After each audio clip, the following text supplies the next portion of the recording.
गांव के एक कोने में एक पुरानी झोपड़ी थी। उसी में रहती थीं दो बहनें, ज्योति और मीरा। माँ बाप कुछ साल पहले आई महामारी में गुजर गए थे। उनके जाने के बाद दोनों बहनें खुद ही एक दूसरे की सहारा थे। एक दिन अपने ही धुन में झूलती हुई मीरा मंदिर से लौट रही थी। हाथ में पूजा की थाली थी, चेहरे पर वही पुरानी मासूम मुस्कान। अब आई है तू मीरा? सूरज सर पर चढ़ आया और तू फूल चूहिया बनकर घूम रही है मंदिर में। दीदी, मैं जल्दी आने वाली थी, लेकिन गौरी काकी की बकरी झाड़ियों में फंस गई थी। निकालने में थोड़ी देर हो गई। तेरा क्या है, तू तो सबकी मदद करती घूमती रहे, चाहे घर में चूल्हा जले या ना जले। दीदी, आप गुस्सा क्यों करती हो? माँ कहती थी जो दूसरों के काम आए वही इंसान कहलाता है।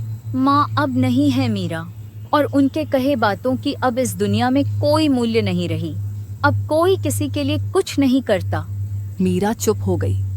उसके चेहरे पर हल्की उदासी थी।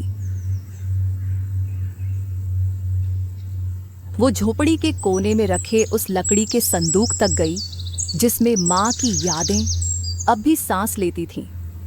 संदूक से निकाला हुआ एक साड़ी मीरा छू के अपनी दीदी से बोली, दीदी, जब ये साड़ी माँ पहनती थी ना, तब हमें देखकर मुस्कुराती थी, कहती थी तुम दोनों एक दूजे का सहारा बनना। मीरा की बात सुनते ही ज्योति का चेहरा नम हो गया और उसकी आंखें पल भर को भीग गईं।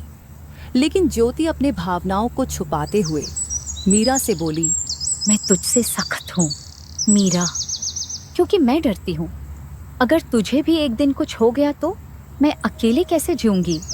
इस दुनिया ने मुझसे सब छीन लिया है।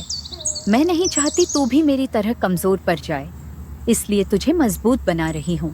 दीदी, आप कमजोर नहीं हो, आप ही तो मेरी ताकत हो। अगर आप मेरा हाथ थामे रखो तो दुनिया की आंधी भी मुझे हिला नहीं सकती। मीरा की बात सुन के ज्योति के चेहरे पर उसके माता पिता के जाने के बाद पहली बार हल्की सी मुस्कान आई। उसी समय गांव की पगडंडी पर तीन परछाइयां उनके झोपड़ी की तरफ बढ़ रही थीं। धर्मपाल, बिमला और उनका बेटा कमल। वह थे बहनों के सगा चाचा चाची। अरे ज्योति, कैसी है मेरी बच्ची?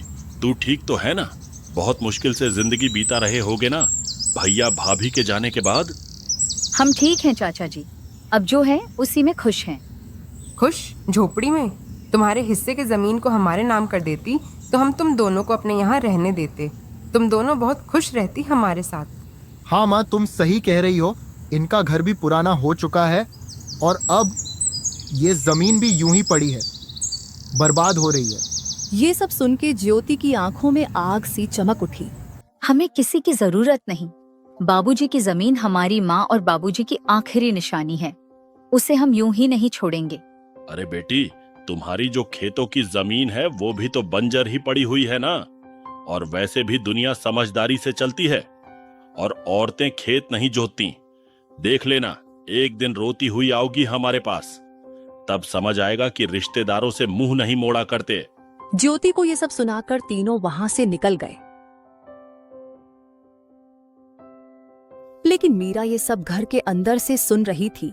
ये सुन के उसका चेहरा उतर गया। दीदी, क्या सच में हम अकेले पड़ जाएंगे? वो लोग हमारी जमीन लेना चाहते हैं ना? हाँ मीरा, पर जब तक मैं जिंदा हूँ कोई हमारी जमीन छू भी नहीं सकता। तुझे कुछ नहीं होने दूंगी। रात को चूल्हे के आगे बैठी हुई मीरा अपनी दीदी से बोली, दीदी, माँ की साड़ी मैंने संभाल के फिर से संदूक में रख दी है। और हाँ दीदी, कल भागवत कथा है गांव में, चलोगे ना? मन को थोड़ा शांति मिलेगा सुन के। लोग बातें बनाते हैं मीरा, ताने मारते हैं और सोचते ही कि हम प्रसाद के लालच में जाते हैं। पर हम तो अच्छे हैं ना, हमने कभी किसी की मदद नहीं लिया है।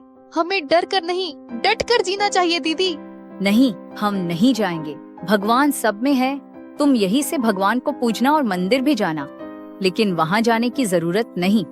यही सब बात करके दोनों बहनें जैसे तैसे रात का खाना खा के सोने जाते हैं।